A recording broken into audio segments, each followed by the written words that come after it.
നമസ്കാരം. നമ്മുടെ നാട്ടിലെ പീഡനത്തിൽ പോലുമുള്ള രണ്ട് പക്ഷപാതം കാണണേ. ഈ അടുത്ത ദിവസം മാധ്യമങ്ങളിൽ റിപ്പോർട്ട് ചെയ്യപ്പെട്ട രണ്ട് പ്രധാനപ്പെട്ട പീഡന കേസുകളായിരുന്നു. ഒന്ന് റാപ്പർ വേടനെതിരെയുള്ളതും മറ്റൊന്ന് രാഹുൽ മാങ്കൂട്ടത്തിനെതിരെ. റാപ്പർ വേടനെതിരെ ആരോപണം വന്നപ്പോൾ വലിയ ഒച്ചപ്പാടും ബഹളവുമല്ല, പക്ഷേ ഒരു സൈഡിൽ വലിയ ആഘോഷം നടക്കുന്നുണ്ടായിരുന്നു.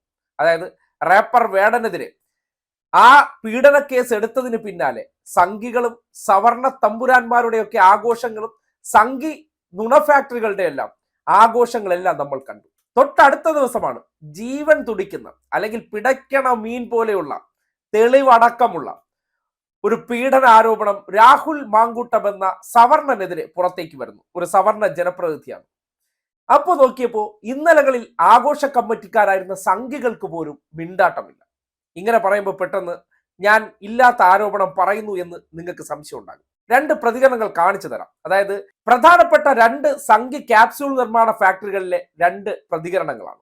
ആ പ്രതികരണങ്ങൾ കണ്ടതിന് ശേഷം രാഹുൽ മാങ്കൂട്ടത്തിന്റെ പീഡനം വരുമ്പോൾ ഇതേ ഫാക്ടറികളിൽ നിന്ന് എന്തെങ്കിലുമൊക്കെ പ്രതികരണം വരുന്നുണ്ടോ? കാര്യം രണ്ട് രാഷ്ട്രീയമാണ്. സംഘികളുടെ ഒരു പ്രധാനപ്പെട്ട ജില്ല പിടിച്ചെടുത്ത വ്യക്തി എന്നുള്ള നിലയ്ക്ക് സ്വാഭാവികമായും സംഘികൾക്ക് കലിപ്പുണ്ടാകണം. പക്ഷെ ഉണ്ടായിട്ടില്ലെന്ന്. എന്താ നിശബ്ദത? ആ സംഭവം ഉണ്ടായതിനെ ന്യായീകരിക്കാൻ പറ്റുമോ എന്നുള്ളതും അതിനെ വളച്ചൊടിക്കാൻ പറ്റുമോ എന്നുള്ള പരിശ്രമവും ഒരു വാക്കുകൊണ്ട് പോലും പോറലേൽപ്പിക്കാത്ത ആ തമ്പുരാക്കന്മാരുടെ മനോഭാവവും അവരുടെ ചെയിൻ വർക്ക് ചെയ്യുന്നത് എങ്ങനെയെന്ന് നിങ്ങൾക്ക് മനസ്സിലാക്കാൻ പറ്റും. അപ്പോൾ നിങ്ങൾ ആദ്യം കാണിക്കുന്നത് സംഘികളുടെ മെയിൻ ക്യാപ്സ്യൂൾ നിർമ്മാണ ഫാക്ടറി ആയിട്ടുള്ള ശ്രീജിത്ത് പണിക്കർ റാപ്പർ വേടനെതിരെയുള്ള ആരോപണം അല്ലെങ്കിൽ പരാതി ഉയർന്നു വന്ന പശ്ചാത്തലത്തിൽ അദ്ദേഹത്തിന്റെ പോസ്റ്റാണ്. ഒരു 4 ദിവസം മുന്നേ അദ്ദേഹം സോഷ്യൽ മീഡിയയിൽ പോസ്റ്റ് ചെയ്തിരിക്കുന്നതാണ്. വേടനെ നേരത്തെ ഈ പുലിനഖ ആരോപണവുമായി ബന്ധപ്പെട്ട് അറസ്റ്റ് ചെയ്ത സന്ദർഭത്തിൽ പോലീസ് ജീപ്പിൽ ഇരിക്കുന്ന ഒരു വാർത്തയും പങ്കുവെച്ചുകൊണ്ട് അദ്ദേഹം സോഷ്യൽ മീഡിയയിൽ കുറിച്ച ആ പോസ്റ്റ് നിങ്ങൾ കേൾക്കണം. അരുതേ, വേടേട്ടനെ വളഞ്ഞിട്ട് ആക്രമിക്കാൻ അനുവദിക്കരുതേ. സർക്കാർ ഉടൻ വേടേട്ടന് കൂടുതൽ വേദികൾ കൊടുക്കണം. വേടേട്ടന്റെ പുതിയ വിശേഷങ്ങൾ സ്കൂൾ പഠന വിഷയമാക്കണം. പരിഹാസവും ആക്ഷേപവും ഒപ്പം വാർത്ത എന്തെന്ന് പറഞ്ഞാൽ സ്ഥിരം കുറ്റവാളി 2 ലൈംഗിക അതിക്രമ പരാതികൾ കൂടി പുറത്തു വന്നിട്ടുണ്ട്. വേടന്റെ മുൻകൂർ ജാമ്യാപേക്ഷ നാളെ പരിഗണിക്കുമെന്ന ജനത്തിന്റെ വാർത്ത കേൾക്കണം. വേടനെതിരെയുള്ള ആരോപണം ഉയർന്നു വന്ന പശ്ചാത്തലത്തിൽ സംഘി ക്യാപ്സ്യൂൾ നിർമ്മാണ ഫാക്ടറി ആയിട്ടുള്ള നിഷ്പക്ഷ നിരീക്ഷകൻ ചമഞ്ഞ് നടക്കുന്ന ശ്രീജിത്ത് പണിക്കർ എന്ന മുഴുമുഴുത്ത സംഘിയുടെ പ്രതികരണമാണ്. രണ്ടാമത്തേത് മറ്റൊരു മുഴുമുഴുത്ത സംഘിയായിട്ട് ഇപ്പോൾ അഭിനയിക്കുന്നു. നേരത്തെ കോൺഗ്രസ്സുകാരനായിരുന്നു. ഇപ്പോ ജനൻ ടി വിയിൽ ചേർന്നപ്പോൾ അദ്ദേഹം സംഘിയായി മാറി. അങ്ങനെ അനിൽ നമ്പ്യാർ സോഷ്യൽ മീഡിയയിൽ ഇട്ടിരിക്കുന്ന പോസ്റ്റാണ്. രാമനെ അറിയില്ലെന്ന് പറഞ്ഞവനെ രാമായണ മാസം മുഴുവൻ ഒളിവിൽ. ലെവന് ഇതിനപ്പുറം ശിക്ഷ ഇനി കിട്ടാനുണ്ടോ? നമ്മളൊക്കെ വല്ലതും ഉരിയാടിയാൽ കമ്മ്യൂണിസ്റ്റുകാർ ഉടൻ സവർണ മേധാവിത്വ കാർഡ് ഇറക്കും. ഇപ്പോ എന്തായി? കഞ്ചാവ് കേസിൽ പിടിച്ചവനെ ലഹരി വിരുദ്ധ ക്യാമ്പയിന്റെ ബ്രാൻഡ് അംബാസഡർ ആക്കിയവർ റേപ്പ് കേസുകളിൽ പെട്ടിരിക്കുന്നവനെ എന്തോ ചെയ്യും. ലഹരി വിരുദ്ധ ക്യാമ്പയിന്റെ ബ്രാൻഡ് അംബാസഡർ ആക്കിയവർ റേപ്പ് കേസുകളിൽ പെട്ടിരിക്കുന്നവനെ എന്തോ ചെയ്യും. ഇവിടെ ബാടാ വേടാ. ഇതിനോടൊപ്പം തന്നെ ജനൻ ടി വിയുടെ റാപ്പർ വേടനെതിരെ കൂടുതൽ ലൈംഗിക അതിക്രമ പരാതികൾ, മുഖ്യമന്ത്രിക്ക് പരാതികൾ നൽകി 2 യുവതികൾ എന്നൊരു പോസ്റ്റ് കൂടി പങ്കുവച്ചിട്ടുണ്ട്. ഇതെന്തിനാണ് നിങ്ങളെ കേൾപ്പിച്ചെന്നു? ഇനി മാന്യ മഹാജനങ്ങളായിട്ടുള്ള നിങ്ങൾ പോയി ഇതേ 2 വ്യക്തികളുടെ ഫേസ്ബുക്ക് പേജിൽ നോക്കണം.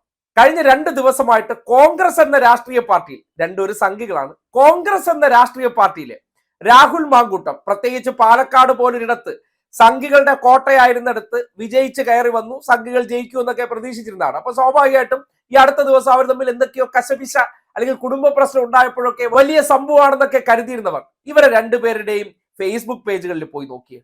എന്തേ തെളിവടക്കം മാധ്യമ മേഖലയിൽ നിന്ന് തന്നെ ഒരു പെൺകുട്ടിയുടെ ഓഡിയോ വന്നിട്ടും ഇവരുടെ കുരു പൊട്ടുന്നില്ല. അവിടെയാണ് നിങ്ങൾ മനസ്സിലാക്കേണ്ട സവർണ ചെയിൻ. അവിടെ നമുക്ക് ഇവരെ സംരക്ഷിക്കേണ്ടതുണ്ട്. രാഹുൽ ഈശ്വറിന്റെയൊക്കെ പ്രതികരണം കേട്ടാൽ, രാഹുൽ ഈശ്വറിന്റെയൊക്കെ പ്രതികരണം കഴിഞ്ഞ ദിവസം യൂട്യൂബിലൊക്കെ വന്നു. ഉടനടി ന്യായീകരിക്കുകയാണ്. ഒരു കാരണവശാലും സമ്മതിച്ചു കൊടുക്കരുത്. കാര്യം ഇവരെ സംബന്ധിക്കുന്നിടത്തോളം ഇരയാക്കപ്പെടുന്ന സ്ത്രീകൾ ഇവരുടെ സഹോദരിമാരായാലേ ഇവർക്ക് ഉൾക്കൊള്ളാൻ പറ്റുള്ളൂ. അതായത് ഇവരുടെയൊക്കെ സഹോദരിമാരെ കയറി രാഹുൽ മാങ്കൂട്ട ഈ പണി ചെയ്തിരുന്നെങ്കിൽ മാത്രമേ വേദനിക്കുള്ളൂ. നേരത്തെ അവരുടെ പ്രതികരണം കണ്ടാൽ ഇവരുടെ വീട്ടിൽ കയറി സ്ത്രീകളെ പീഡിപ്പിച്ചു എന്ന തരത്തിലാണ് ഇവരുടെ പ്രതികരണങ്ങൾ പുറത്തേക്ക് വന്നത്. പക്ഷെ രാഹുൽ മാങ്കൂട്ടത്തിന്റെ കാര്യത്തിൽ അങ്ങനെ നമ്മൾ പരിഗണിക്കില്ല. അതാണ് ഇവിടത്തെ ഇക്വാളിറ്റി എന്ന് നിങ്ങൾ പറയുന്നത്. ചിലരുടെ കാര്യത്തിൽ ഇവർ ആഞ്ഞടിക്കും. ഇവർക്കത് വല്ലാത്ത ആവേശം ഉടൻ വരും. ചിലരുടെ കാര്യത്തിൽ ഇത് വരാറേയില്ല. അവർ അതിനെ സംബന്ധിച്ച് മിണ്ടില്ല, പറയില്ല. അവിടെയാണ് ഇവരുടെ ഐക്യമദ്യം മഹാബലം നമ്മൾ തിരിച്ചറിയേണ്ടത്. അവിടെയാണ് നമ്മുടെ നാട്ടിൽ ഒളിച്ചു കടത്തുന്ന സവർണത എന്താണെന്ന് നിങ്ങൾ മനസ്സിലാക്കേണ്ടത്.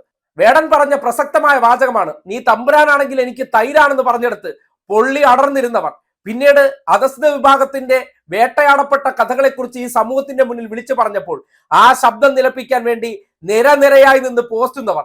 എന്നാൽ രാഹുൽ മാങ്കൂട്ടം എന്ന സവർണൻ ചെയ്ത ആ തെമ്മാടിത്തരം, നെറുകേട് അല്ലെങ്കിൽ മനുഷ്യത്വ വിരുദ്ധ പ്രവർത്തനത്തിനെതിരെ ഒരു വാക്കുകൊണ്ട് പോലും വിമർശിക്കാൻ തയ്യാറായിട്ടില്ലെങ്കിൽ നമ്മുടെ നാട്ടിൽ നിലനിൽക്കുന്ന ജാതീയത എന്താണെന്ന് നിങ്ങൾ മനസ്സിലാക്കൂ. രാഷ്ട്രീയത്തിന് അതീതമായി അവർക്ക് അതിനോട് സമരസപ്പെടാൻ കഴിയുന്നതും രാഹുൽ മാങ്കൂട്ടത്തിനെ മനസ്സുകൊണ്ട് ഐക്യപ്പെടുകയും പിന്തുണയ്ക്കുകയും ചെയ്യുന്നവർ എങ്ങനെയും ആ വിവാദത്തിൽ നിന്ന് ഊരിയെടുക്കാൻ വേണ്ടി അവർ ശബ്ദമായും നിശബ്ദമായും എല്ലാം പ്രവർത്തിച്ചു കൊണ്ടിരിക്കുന്നവരുടെ ആ ഒരു ഒളിച്ചു കടത്തലാണ് ഈ നാട് തിരിച്ചറിയേണ്ടത്. രണ്ടുപേരും സമാസമമായിട്ടുള്ള പ്രശ്നങ്ങൾ നേരിടുന്നവരാണ്. ഒരാളുടെ കാര്യത്തിൽ അയാൾ തകരണമെന്ന് ആഗ്രഹിക്കുകയും മറ്റേയാൾ രക്ഷപ്പെടുകയും ചെയ്യണമെന്ന് വിചാരിക്കുന്ന വേട്ടക്കാരന്മാരാണ് ഈ നാട്ടിലുള്ള പല സംഘികളെന്നും മനസ്സിലാക്കാനുള്ള ഒരു ഉദാഹരണം കൂടിയാണ്. ഒരേ വിഷയത്തിൽ രണ്ട് ഗ്രാവിറ്റിയിലുള്ള പ്രതികരണം. അതുകൊണ്ടാണ് ഈ പറയുന്ന സംഘി ഊളകളായിട്ടിരിക്കുന്നവരെല്ലാം ആട്ടിൻ തോൽ അണിഞ്ഞ ചെന്നായികളാണെന്നും അവർ അവസരത്തിനൊത്ത് മാത്രം ഈ സംഘി നുണ ഫാക്ടറികൾക്ക് വേണ്ടി ക്യാപ്സ്യൂൾ ഉത്പാദിപ്പിക്കുന്ന വെറും ചാണക മനസ്സുകളാണെന്ന് തിരിച്ചറിയേണ്ട സന്ദർഭം കൂടിയാണ്. ഒരു സവർണന് ഒരു പ്രശ്നം വന്നാൽ അവർ ഉണരും. പക്ഷേ നേരെ മറിച്ച് ഞങ്ങൾക്കെതിരെ ശബ്ദമായിട്ടുള്ള ഒരു പിന്നോക്കക്കാരനാണെങ്കിൽ അവനെ ഇല്ലായ്മ ചെയ്യാൻ വേണ്ടി ഞങ്ങൾക്കുള്ള സംവിധാനങ്ങൾ മുഴുവൻ അവർ ഉപയോഗിക്കും. ഇതാണ് ഈ നാട്ടിൽ ഇന്നും നിലനിൽക്കുന്നതും ഇന്നും ഒളിച്ചു കടത്തിക്കൊണ്ടിരിക്കുന്ന യഥാർത്ഥ ജാതീയതയെന്ന് നാട്ടുകാർക്ക് തിരിച്ചറിയാൻ പറ്റുന്ന ഒരു സന്ദർഭം കൂടിയാകണം.